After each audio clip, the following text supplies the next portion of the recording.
Hamani gum ko boy, takal safit, a juggle if you war, every day they war. Bul musu tay, gamal tebul bay, lu baxte, yomul, gënel rambul, jamba di sax mom, def de ne ci war, every day they war. Bonjour chers téléspectateurs, bienvenue dans ce nouvel épisode de Kaay Job. Tey ñu ngi Ouest Foire seet si Ñaaña moom nag diplôme infographie la am yemu ci day def maquillage pédicure manucure à domicile waaye tey li tax ñu ñëw seet si ko mooy tisane bu muy defar ñu koy wax waas moo koy defaral boppam gàddu thermos yi dem jaayi ko di def porte à porte dina dugg ba ci biir marché yi tey nag dinaa yendu ak moom comme ça ñu xool nu muy defaree tey boobu ñuy wax tisania. Mbar mi dunya su la daanee di nga rus yow gàtt ñu wis la tepp tepp gën ñu réet pang mu door caxabal mboot ba mu taxa fëgg dënn mën miñ la bàkkee bee ku jam laa fa dënn fàkkee ngëneel borom la gëm ko booy def ka laal siit ma ne dil bi mooy xam ni laa jig ma ne gëm ko booy takkal sa fiit ndaxte dil bi mooy nandam di dig yeah waa every day they waa tay gamal tebul bay lu baax de yamul gënel rambul jàmbaar ji sax moom lépp de ne ci waaroo bëgg falu jooboo bëgg noppalu mënu ta way waaroo bëgg falu jooboo bëgg noppalu mënu ta way caaxaan wérul jaaxaan jigéen ju wér dugal sama espace de travail commencé woon naa defar sax nekkoon doon infusé jinjeer bi ak yooyu naa ñu ñëw continuer rek yow demee nga géewu classe kees ya i press ya fus de taxawul fayu bul def sa bopp wayu wayo lak wayu jàmbaar toogal li jinjeer bi la wax moom dama koy infusé def si ndox bu tàng bi ba mu bàyyi carrément après ma segg ko Donc tisane bi on peut dire que c'est à base de gingembre waaw segg bi nii njëkk teg ci tame bi ci kaw mooy gën a gaaw parce que comme lii tissu la affaire bi da koy day bloqué léegi bu ñu defee nii nag ndox bi day gën a day wàcc ci bu gaaw waaw gamal tebul bay lu baax de yomul gënel rambul jàmbaar ji sax moom lépp de ne ci waaroo bëgg falu jooboo bëgg noppalu mënu ta way waaroo bëgg falu jooboo bëgg noppalu mënu ta way caaxaan wérul jaaxaan jigéen ju wérul wóorul léegi tey bi nii yow kañ nga ko depuis quand nga ko commencé defar. te yàgg naa ko defar suñu kër suñu waa kër sama xarit yi fi doon ñëw et tout affaire bi neex leen xam nga léegi nag ma ne pourquoi pas ma commencé ko commercialiser D'accord.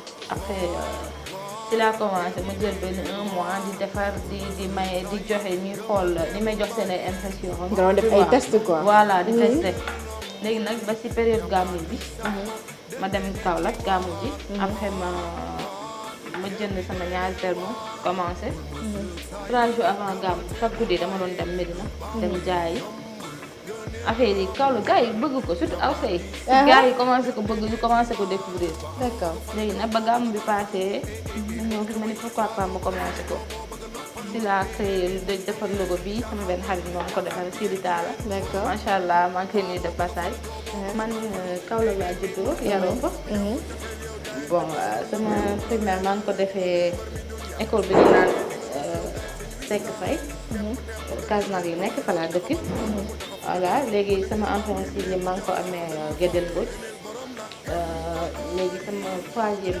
terminal laa defee cours privé Mboutou Sow boobu moom bokk na ci école yi ma gën a marqué voilà bokk na ci école yi ma gën a marqué parce que école bu mag la macha allah xam nga jàng naa fa lu bëri daal parce que dama doon parce que man étude sport laa doon def dama doon basket Ah d'accord. voilà dama doon basket te def si bu Kaolack Saalum bu Kaolack bi ma amee bac nag si laa ñëw Dakar bi ma ñëwee Dakar Subdeco laa njëkk a jànge def naa fa 2 ans voilà école de commerce la fa laa jànge management communication léegi après si la viré dem sub IMAX Sub IMAX. IMAX waaw groupe info parce que man infographie laa ba si bëgg voilà moom laa mos a bëgg a def après si laa dem foofu noonu intégré fa laa dem ba fa laa amee sama licence en audiovisuel.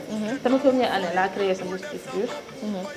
di def photo vidéo affaire yooyu noonu. ok donc yow à part tey yi am na yeneen activités yooyu def. man photographe ñëpp moom lañ ma xamee. ah bon voilà ok donc photographie bi nga commencé. voilà si laa parce que sama première année si laa comme ni ma la ko waxee si laa créé sama structure boobu aw ma sax appareil dama yàgg am fit. boobu aw ma sax appareil Willy Ndaw moo ma doon jox appareil am. waay ah Willy waaw waay. voilà Willy xam naa ko je le connais. noonu il m'a beaucoup aidé vraiment maa ngi koy remercier de passage. événement bi ma njëkk a couvrir. chose la woon. ah bu nit dof. voilà ok stade Iba Mar xam nga moom laa njëkk a couvrir dem def ay photos yi nice affaire yooyu noonu. ok léegi à part photographie bi lan ngay def leneen. damay def pédicure manicure. ok soin du visage damay def make-up ak pose ongle yooyu. et tout ça aussi après nga teg si nga defar sa marque de thé bio. voilà. mooy bi ñu nekk di defar nii. léegi fan yii passé si laa commencé defar ay smoothie. ah dañ ci boole ay smoothie aussi. voilà ay mélange de fruits xam nga dafa commencé tàng. te tàngaay bi di ñëpp ñoo mën di naan ay tisane. waaw yu sedd yi da ciy baax yu sedd yi daf ciy baax yaa ma gën a xam. te loolu tamit c'est 100% naturel parce que ay fruits kese la. voilà mais yooyu yëpp donc smoothie yi ak thé bi moom mooy c'est la marque Tisania. voilà d'accord. ñebe boo ko baxalee. xam nga vitamines yi si nekk yëpp dootul amati benn njëriñ. d'accord dama ko mixé ba pare. après ma infusé ko. ñu bëri nag dañuy dëbb mais comme léegi affaire yi moom. waaw ak c'est moderne machine yi voilà dëgg la. dama koy mixé ba pare. après ma baxal ndox bu tàng sotti si. nga sotti si ndox bu tàng. Voilà. nga bàyyi ko mu infuser. pour infuser ko. pour mieux préserver tout ce qui est vitamines et tout. effectivement. y am na yeneen ingrédients yi siy dem aussi. waaw jinjeer bi am na yeneen yu siy dem day am citron. à part citron bi aussi day am menthe. voilà day am aussi beneen genre wu Lipton la grain yi. mooy ne si pot yi. ok voilà yooyu dañ ko ngay siy def utiliser nga def ko si. effectivement dañ ko siy def pour mu gën a mën a am jour mais lépp c'est bio ah. d'accord. voilà sama papa aussi léegi commencé na si affaire moom rek lay naan sama famille yëpp ñoom ñëpp si la ñuy naan xam nga. affaire yi commencé tasaaroo sama xarit yi bëgg ko ma entourage léegi daal am naa si sama ay fidèles clients. salle de sport la GFC. parce que heure bu ma daan ñooy sama premier client heure bu ma daan dem salle dañ may commandé ma jël bouteille yóbbu xam nga. ñoom ñoo ko njëkk a xam en fait. ok voilà donc au début da nga doon fonctionner sur commande donc par sur commande. commande effectivement. léegi nag ba ñu demee ba Covid bi gën a ñëw ñu tëj saal yi. dañ tëjee suñu saal je me suis dit ma ni toog bi moom day xaw a métti il faut ma xool benn moyen xam nga lu ma def pour affaire yi nit ñi gën ko xam. waaw parce que. voilà léegi après comme jëkkoon naa jënd 2 thermos ma commencé. wàcc sur le terrain di dem jaay. xëy commande yi léegi da nga génn dem di fekk client yi. semaine boobu bu ñu première semaine bi météo na dara. Ouais. dox bi. mu C'est doon sûr. wër quoi. premier jour bi moom xaw ma woon fu ma jëm. da nga génn ak thermos yi rek dama génn rek di wër jour Ok. bi damaa dox. ba sonn xam nga gars yi commencé ko xam affaire yooyu noonu. dañ kumpa boo rombee sax na si looy jaay nga ñëw expliquer. mu ne man ñoom xool affaire yooyu noonu mu neex ñu ne day fi jaar. xam nga d'accord. léegi semaine boobu su ma wàccee damay wàcc rek nelaw parce que dox bi dafa métti. c'est sûr. léegi kon xaaral ma bàyyi la nga yeggali mu gaaw. comme ça nga génn heure bi nga génn d'habitude. d'accord et ñu dem xool jaay bi ni muy demee kon après. d'accord. gëmal teebul bàyyi lu baax li yombul gëneel rombul jàmbaar ji sax moom dëkk de ne ci waaroo bëgg falu jooboo bëgg noppalu mënu sa way waaroo bëgg falu jooboo bëgg noppalu mënu sa way jaaxaan werul jaaxaan jigéen ju weerul wóorul waaroo bëgg falu jooboo bëgg noppalu mënu sa way ngemb ca teel yow jaayante tuus bul nangu yow kula leel mbar mi dunya su la daanee di nga rus yow gàcce ñu wis la tepp gën ñu réet pang mu door caxabal mboot bu mu taxa fëgg dënn mën miñ la bàkkee bee ko jam laa fa dënn fàkkee ngëneel borom la gëm ko booy dakalal sit ma ne dil bi mooy xam li laa jig ma ne gëm ko booy dakal sa fiit ndaxte dil bi mooy nandam di dig yeah war every day they war bul ma say gëmal te bul bàyyi lu baax de yambul gënal lambul jàmbaar ji sax man dëkk de ne ci waaroo bëgg falu jooboo bëgg noppalu mënu ta way waaroo bëgg falu jooboo bëgg noppalu mënu ta way caaxaan wérul jaaxaan jigéen ju wérul wóorul waaroo bëgg falu jooboo bëgg noppalu mënu ta way bu dee tëdd naaje yeewu jooyow xëya fompu laas wamat sa bopp yow jëmee nga géewu classe kes ca ipres ya fus de taxawul fayu bul def sa bopp wayu wayo lak wayu jàmbaar nothing good coming easy bul ma tooyaw lay bu easy wéyal ci ñax ma ni fay ci biisi nga ne la ngi ñëw yow baasi kun ñëpp la fi nekkal war may waar gëmal mu nekkal kun waral waar donc def nañ tisane bi ci thermos ba pare léegi dem jaayi moo si des. waaw léegi na daal dis na moom dana dem changer wu vite fait. après ñu dem. d'accord maa ngi lay xaar soo paree rek ñu dem. d'accord ça marche dañoo dem. ah tey dama am kii t-shirt. am t-shirt. waaw tey da nga am assistante moom. non ba pare def sa masque. ok waaw c'est important. voilà. léegi on va se changer. D'accord, ça va. ok. waaroo bëgg falu jooboo bëgg noppalu mënu ta way waaroo bëgg falu jooboo bëgg noppalu mënu ta way caaxaan wérul jaaxaan jigéen ju wérul wóorul waaroo bëgg falu jooboo bëgg noppalu mënu ta way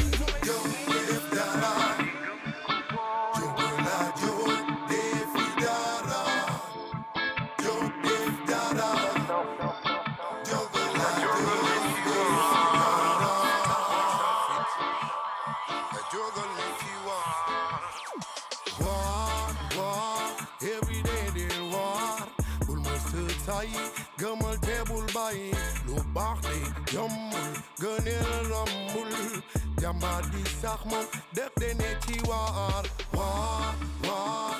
Parler de Nyanya, ça va englober beaucoup de choses. Hein. Pour moi, le fait d'être self-made man, c'est important dans la vie. Parce que il faut que Dieu me construise à venir. Tu n'as pas besoin que les autres le fassent pour toi. Mais bu fekkee ne aussi da ngay dépasser fi la nit ñi bëgg yamale maanaam da nga am benn métier ci nga war a yam moo nga war a exécuter ba keroog ngay sàngo suuf étant nag say des possibilités c'est ce qu'elle a fait. Moi la première fois que ma ko gis ko ñu publier ko sur Internet j'étais super content de voir entrepreneuriat bi muy dégager. Je l'ai appelé ne ko man c'est un truc boo xam ne je le salue. En plus de ça bari na ci ay morom yoo xam ne xam nañ leen ak ñu xamul mais li mu métier yi mu boole dafa bari parce que dafa am ay diplôme dans un domaine bien précis mais mu étendre ko li yenn comment ça s'appelle coaching en business di wax naan au lieu de chercher d'avoir de l'argent mais prendre l'argent le faire travailler pour toi c'est ce qu'elle est en train de faire et en plus muy jigéen ñëpp di wax naan way lii góor rek moo koy mën def elle a transcendé cette idéologie bi certaines personnes am donc ñaaña man li ma ko mën wax mooy que ne en plus day déglu lu rare ci certaines personnes yoo xam ne dañuy entreprendre seen propre business pour ñuy déglu nit bu extérieur di leen wax yomb mais elle écoute elle a des initiatives et bon ñun luñ ci mën rek mooy jàpp ci ginnaaw parce que nous le hip-hop nous a appris à être des self-made men donc ku ñu gis ku koy def rek dañ naan la bravo et en plus chaque jour dama surprendre parce que bu bees bii moom bokkul woon ci lim daan joxe. kun ñëpp la fi nekkal war may waar gëmal mu nekkal kun waral waar sew hali jekkal gëm ko booy dakalal sit ma ne dil bi mooy xam li laa jik ma ne gëm ko booy dakal sa fit ndaxte dil bi mooy nandam li di waaw gis nga lii daal def par jour. mais su fekkee da ngay jël taxi à chaque fois. ah est-ce que di nga si métti na de jël taxi bi métti na parce que xam nga tamit bagage yi ma yor mënuma dugg si tata yi affaire yooyu noonu tu vois déjà tata yi dafay xat ba pare bagage yi diis na xam nga doo am espace yu bëri.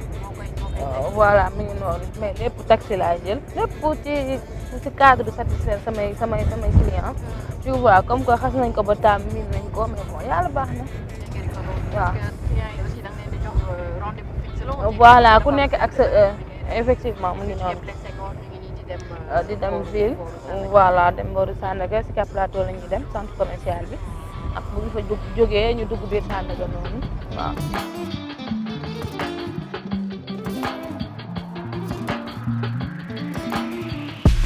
xam nga ni jom ñàkku fii liggéey rek jafe fii xam nga ni jom ñàkku fii liggéey rek jafe fii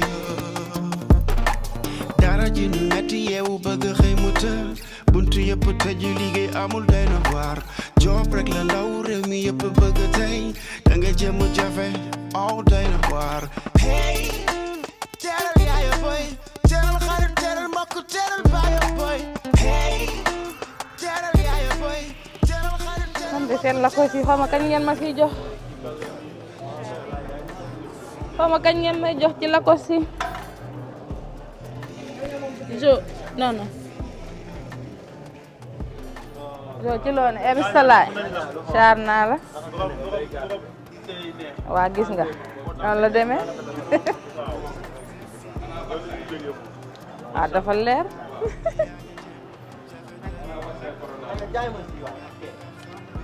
jus ak thé d'accord ñi di jéggi ndox ñi di dox du tax dara xëy fi dox abdu yeewul kay naaj na ginaar gi sabat dina naaj na jugal te waaj ndax naaj na abdu yeewul kay naaj na Alisa ndox bi noo koy dunde ndox bi noo koy dunde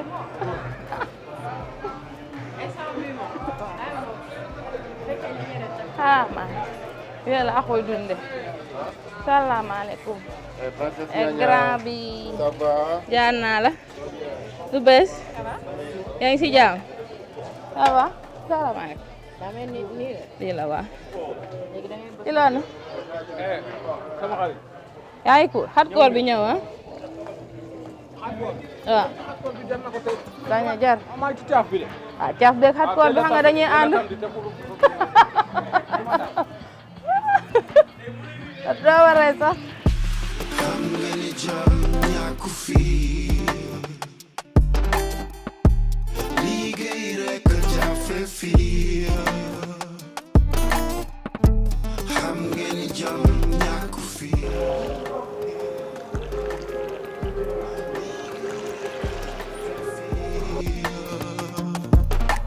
dara ji nu metti yeewu bëgg xëy mu të buntu yëpp tëju liggéey amul doy na waar job rek la ndaw réew mi yëpp bëgg tey da nga jëm jafe aw doy na waar hey teral yaaya boy teral xarit teral mbokk teral baaya boy hey teral yaaya boy teral xarit teral mbokk teral baaya boy xam nga ni jom ñàkku fii liggéey rek jafe fii xam nga ni jom ñàkku fii liggéey rek jafe fii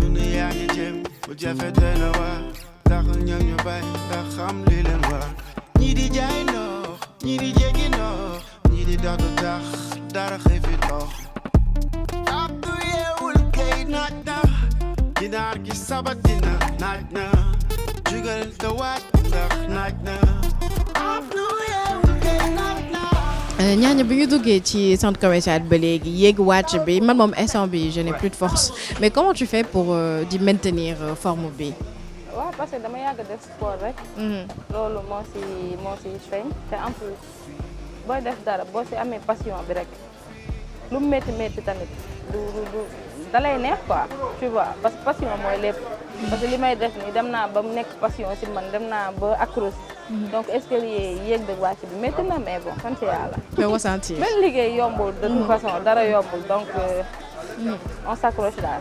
moom jàmbaar la jigéen ju mën góor la mën naa liggéey te en plus ko am fulla ci li muy def te li muy def it triché wu ko quoi mi ngi koy def ci anam bu sell affaire bu sell la koy def nag sell xam nga njaay yi li ci gën a neex mooy nga sell te ñun ci dañoo bëgg nit ku propre nit ku sell te ñaaña moom dèjà boo ko xoolee rek moom da ngay bëgg a jënd ci li ñuy jaay parce que dafa set civilisé macha allah ñu koy ñaanal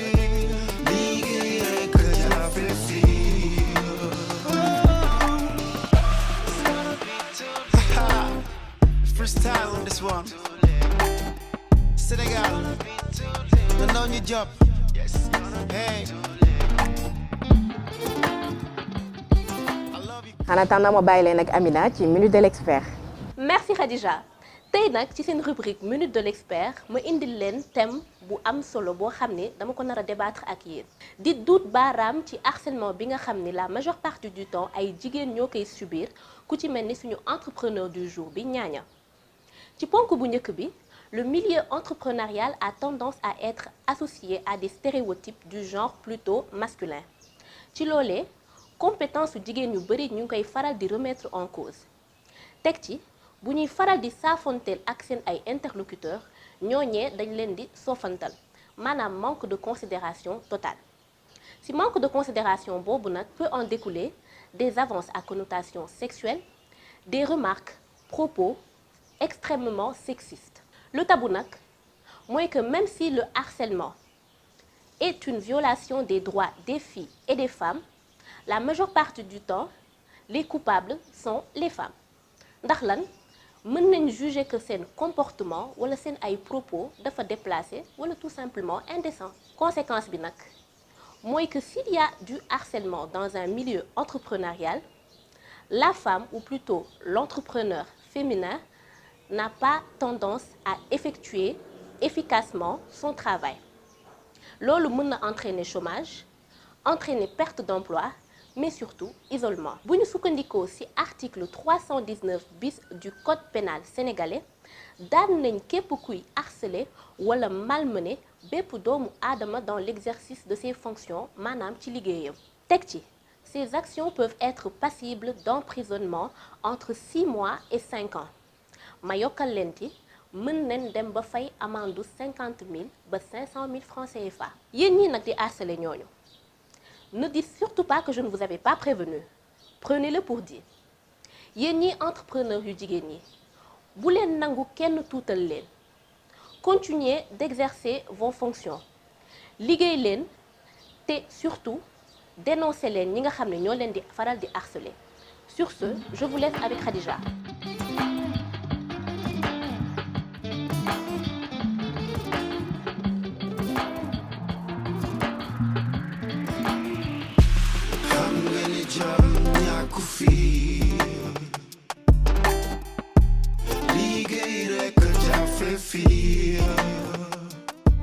waaw kii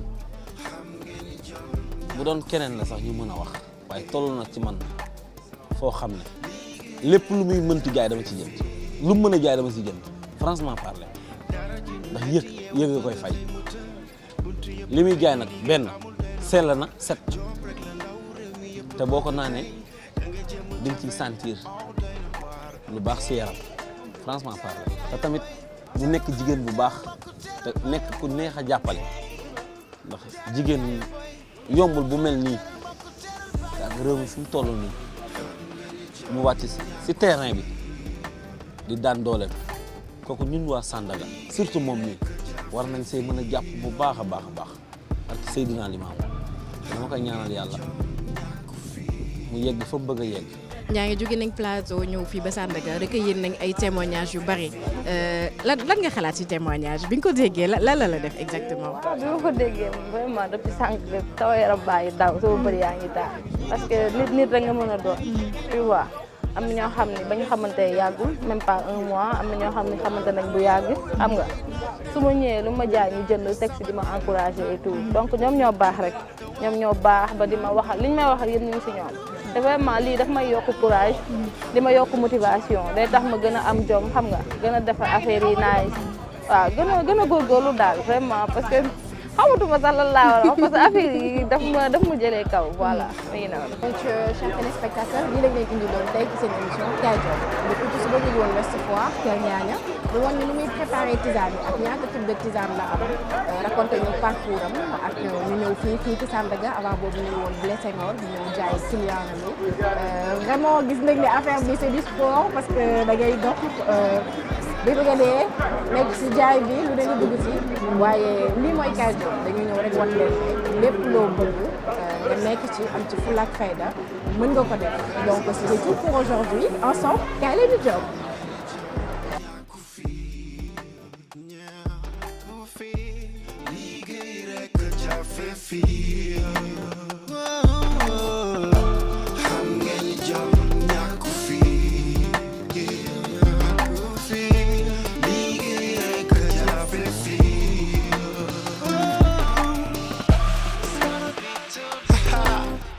Freestyle on this one. Senegal, you know your job. Hey, I love you, Cully, Daddy.